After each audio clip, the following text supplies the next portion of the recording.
Here we are, boys. Week 15 picks. We got a lot of shit going on. Let me read the standings real quick, and then we'll get to the picks. So it's a lot of games. I'm going to highlight my 5 big ones that I'm looking at, then kind of speed pick the rest of them. I have 13 wins. Wilson, 12 wins. Year round, 12 wins. Joe D, 8 wins. T Rich, 6 wins. Richie Baby, 6 wins. Tony C, 12 wins. Mom, 13 wins. Had to call Mom Dukes today and get her to screenshot her picks from last week because for some reason they weren't in the comments. If I missed anyone, because I just went back to last week's, checked, just screenshot me, let me know, get you in. But I like it like this. We're down to like a solid 8 or 9 of us. The fucking village from the other country that came in for the prize money, they seem to have disappeared. So it looks like it's just us, which is pretty cool. $150 to the winner. And if I happen to win, all you cheapskates can put $8 in a PayPal and contribute it to me. But anyway, okay, here's the games that I like. First of all, let's tip our hats to Brock Purdy and the 49ers last night. They really proved something. I had faith in Seattle. I thought they would possibly cover. They were plus 3.5. I lost that bet last night. But I saw from Brock Purdy what it almost looked like how young Tom Brady looked when he first started with the Patriots. For those of you who don't remember this, when Tom Brady first came out, even with those Super Bowls, from year 2 Brady, when he first started, to a good 5 or 6 years, after 3 rings, he was never like, we didn't look at him like Brady now, like, oh, he's going to sling it. Manning was the best passer in the league, like by far. And then Brady was like the winner. But now Brady's known for everything to go, but he was always like under Manning as far as quarterback, like, whoa, So you don't see it from, like Purdy's not doing tremendous things, but they don't need him to. The 49ers got the best defense in the league. To me, they look like numero uno. I don't know what they're ranked. They look like the best defense in the league to me. Kittle looked tremendous. McCaffrey's got a lot of juice.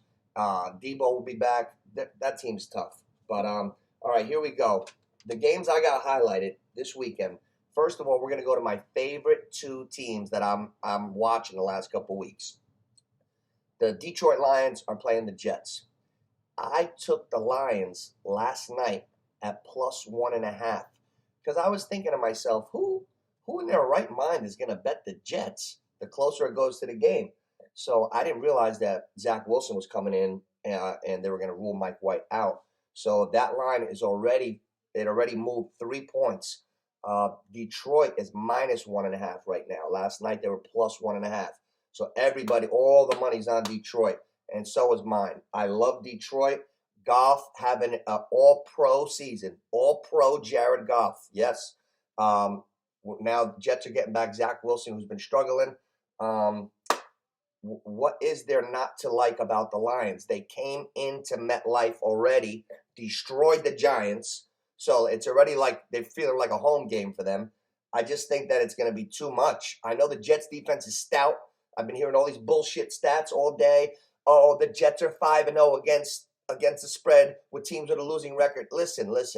I'm going by my eyeballs, and there is no way in hell I would ever take the Jets over Detroit.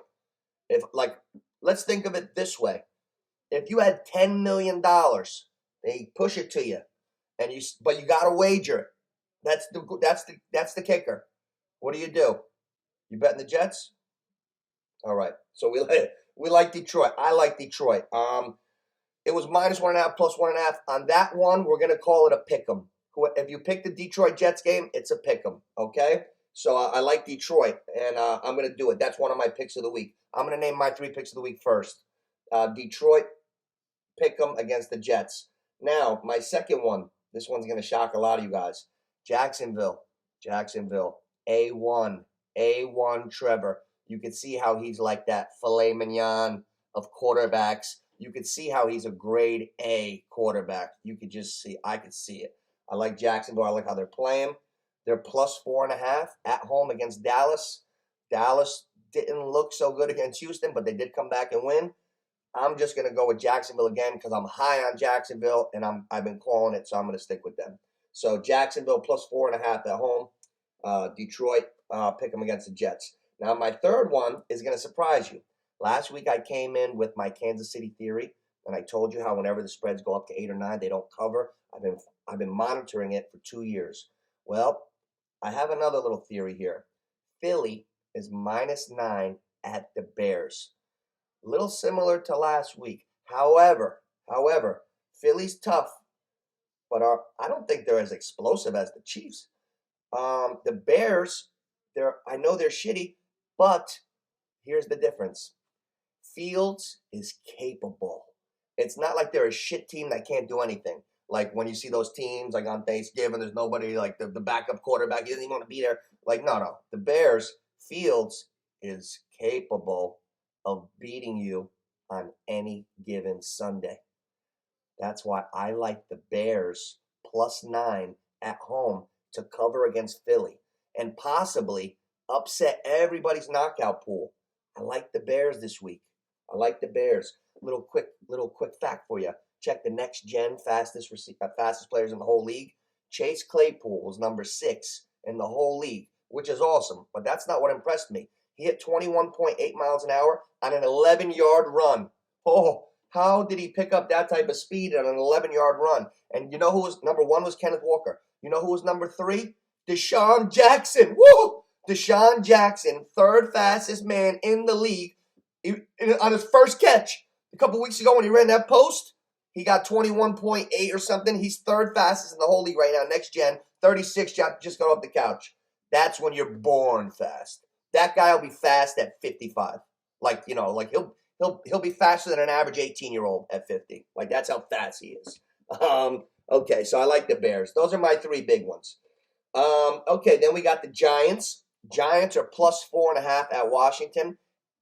We've never had any bullets. We've never had any bullets in the gun. I'm not going to get scared now. Seattle just lost last night.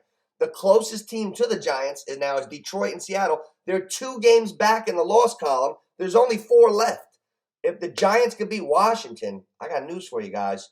We're going. We're going to the playoffs. We're probably going now. But we really got to take care of Washington because Minnesota's no joke and Philly's no joke. We got the Colts. We should beat them. But you know what? We haven't had receivers all year. Saquon, Danny Jones, you got to feature Daniel Jones. You got to have him running RPOs. Listen to me. What did Baltimore do when they had weak receivers, a quarterback that could run and throw, and a backfield of pretty good backs? They used a lot of RPO. They featured Lamar. Now the Giants are saying, well, they didn't sign Daniel Jones when they could have gave him the money before the season. They said, we want to see what you do this year. Okay, Giants. Okay, upper management. We're in week 15. We're in the 7th seed right now, and we're playing the team directly that's in the 6th seed. Let's get a game plan, not just to feature Saquon.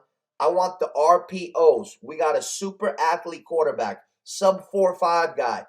He was a great basketball player. Athlete. I want to see they want to see if they're going to pay him or not. They got to feature him. He's got to be one of the reasons we win, not just drive the car. No. Daniel Jones is an athlete. He's been taking care of the ball better this year. He's been playing a tight brand of football. We got to get him involved in the game. Give me the Giants plus the 4.5. I'm going long-winded on my top 5 because I'm just speed doing the last ones. And then my 5th one in my top 5 is the Miami-Buffalo game. I think that the jig is up. I think the jig is up on Tua in Miami. I think that when you suffer serious head trauma, neck, and you're wobbling, I think the thing that the coaching staff is putting into his head, the first time Tua came back off that injury, I noticed they were running, and then all of a sudden, fake play action, and boom, quick throws. And they got the other team literally for 2.5 quarters before they adjusted a little bit. I'm talking like play action throw. So now they're seeing this on tape. Defenses are catching up. And if Tua can't get a quick throw and they press, he's not so comfortable maneuvering around in the pocket like that. And I don't think that they could do it in Buffalo in the snow. I like Buffalo minus the 7. even though it's a divisional game, I just have a feeling that Miami might crumble. I have a feeling they might crumble. So it's just a feeler. I like Buffalo, but I don't love the game. That's not one of my top three, but I'm picking Buffalo minus the 7. So my top 3 are Detroit, Pickem, Bears +9, Jacksonville +4.5. I'll put it in the comments. Now, running down the other games real quick. Let's start tomorrow. Now, tomorrow I'm doing start sit, so make sure you guys are ready for that. Start sit fantasy tomorrow morning and Sunday this week. Indianapolis, Minnesota. How the hell could you take Indianapolis? And why is it only 3.5? Give me Minnesota minus 3.5. Baltimore. That would have been a great game. It could have been Lamar Jackson versus Deshaun Watson, but Lamar's hurt. So give me Cleveland minus the 2.5 to whoop up on Baltimore. Atlanta +4 at New Orleans. Atlanta is a dumpster fire. So is New Orleans. I wouldn't touch that game with a 10-foot pole, but give me New Orleans because of their defense at home against a rookie quarterback. Give me New Orleans minus the 4. We got KC minus 14.5 at Houston. It's like, which team is going to be minus 14.5 at Houston this week? We saw what happened in Dallas last week. I got to believe Houston's going to cover again. Houston plus 14.5. Pittsburgh Steelers, nice one. Pittsburgh Steelers are +3 at Carolina. Know the personnel, know what's going on. They just ruled Kenny Pickett out. So I like Carolina minus the 3.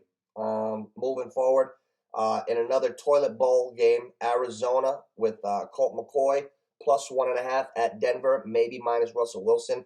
Remember when Russell Wilson got slammed on his head last week? Yeah, so who cares? Give me Arizona +1.5 because I don't like Russell Wilson. New England +1.5 at the Raiders. You know what? New England's been doing smoke and mirrors all year, and it's Belichick. But, I don't believe, the talent is with the Raiders. Jacoby Myers is still questionable. The running backs are hurt. Give me the Raiders. Give me the Raiders minus the 1.5 to beat up on New England. Enough is enough. Derek Carr, he's dangerous. Give me the Raiders. And then we got Tennessee +3 at the Chargers. I am a Herbert super fan. I think he's the guy in that quarterback class that's going to have probably the most stats. But I think if he gets the right, that guy, I'd be surprised if Herbert doesn't get to multiple Super Bowls. I like Herbert a lot. Give me the Chargers minus the 3. Now we got the teacher versus the pupil. Cincinnati versus Tampa Bay. The Tom Brady versus Joe Burrow game. Well, it's impossible for me to like Tampa Bay. And since he's coming right where they were last year, they're 9-4, I believe. Cincinnati, let's see what Cincinnati. I think they're 9-4. Give me the Bengals. Give me the Bengals. Cincinnati, 9-4. Cincinnati, Baltimore's 9-4 too. With a month left, I would probably bet the mortgage. Unless Lamar comes back, Cincinnati's winning that division, and then that would put them in the 3 spot. That's gonna be. Then they'll get the 6 seed. Wow. So you know what? Cincinnati's prime for another run. Tommy looks like a tortured soul to me. I'm not even laughing about it anymore. I kind of feel bad for the guy. When I look at Brady this year, he's just like a tortured soul. I don't think you can get it when you're that frustrated. And I think Joe Burrow is in the groove of his life and his career. And I just think that the Bengals are better right now. So I'll probably end up betting Cincinnati. But I'm always wrong on Tampa Bay, so don't listen to me there. But I'll take Cincinnati minus the 3.5. So listen, we got the start sits tomorrow. I'm Nooch, Neighborhood Picks.